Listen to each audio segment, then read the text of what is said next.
Chasing After Aoi Koshiba Volumes 2 and 3 Review.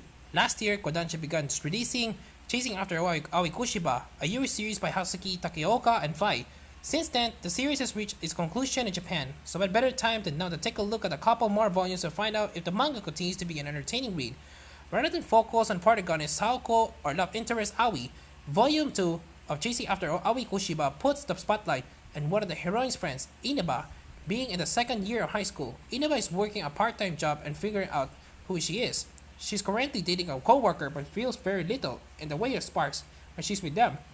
To begin with, Inaba wonders if she's simply not cut out for romance, but when Sahoko kisses her because of her dare, she quickly realizes that she might be gay and has feelings for Sahoko, who she knows is crushing on Aoi.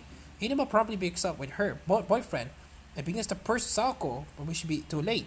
Meanwhile, in Saoko's word, she finds herself in the whirlwind of emotions when Aoi is asked out on a date.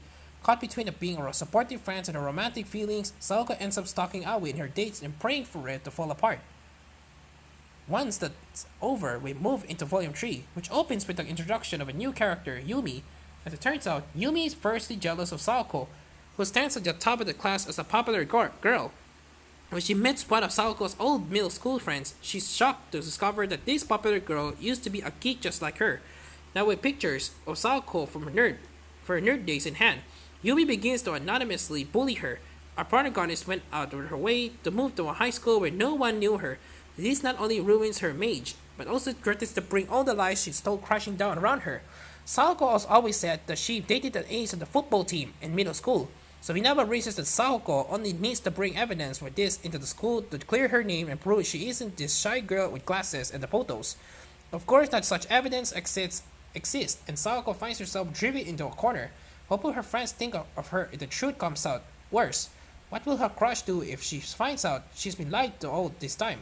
On the wall, these two volumes of a great deal of character development for the cast, but I can't help but notice we get to the point where Saoko and Aoi lost touch with one another. Given the world set up in the future is the fact Saoko and Aoi aren't talking anymore. I'd be eager to find out what caused that, and now we're left with only a single volume to answer that question, and the small snippets we see in the set in the future, not much has changed there either, so the story is going to have a lot of wrap up all at once.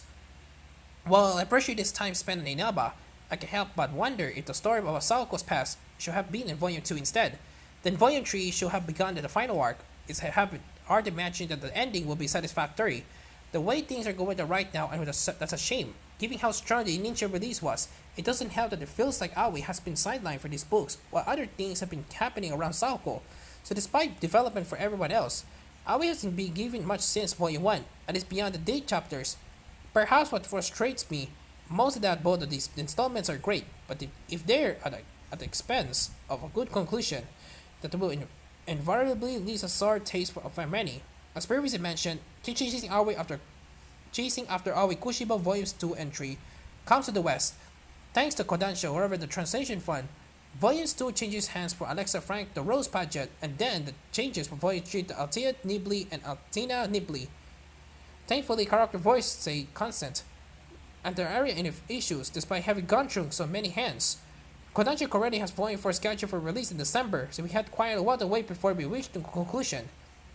Overall, Chasing After Aoi Koshiba changes directions to despite the side cast and gives Saoko a challenge to overcome. While readers will appreciate this, I worry the final book won't have the time wrap up everything, and even beyond that, it's disappointing that Aoi has been out aside for the most part of her relationship, with Saoko was a major selling point to begin with, 7/10.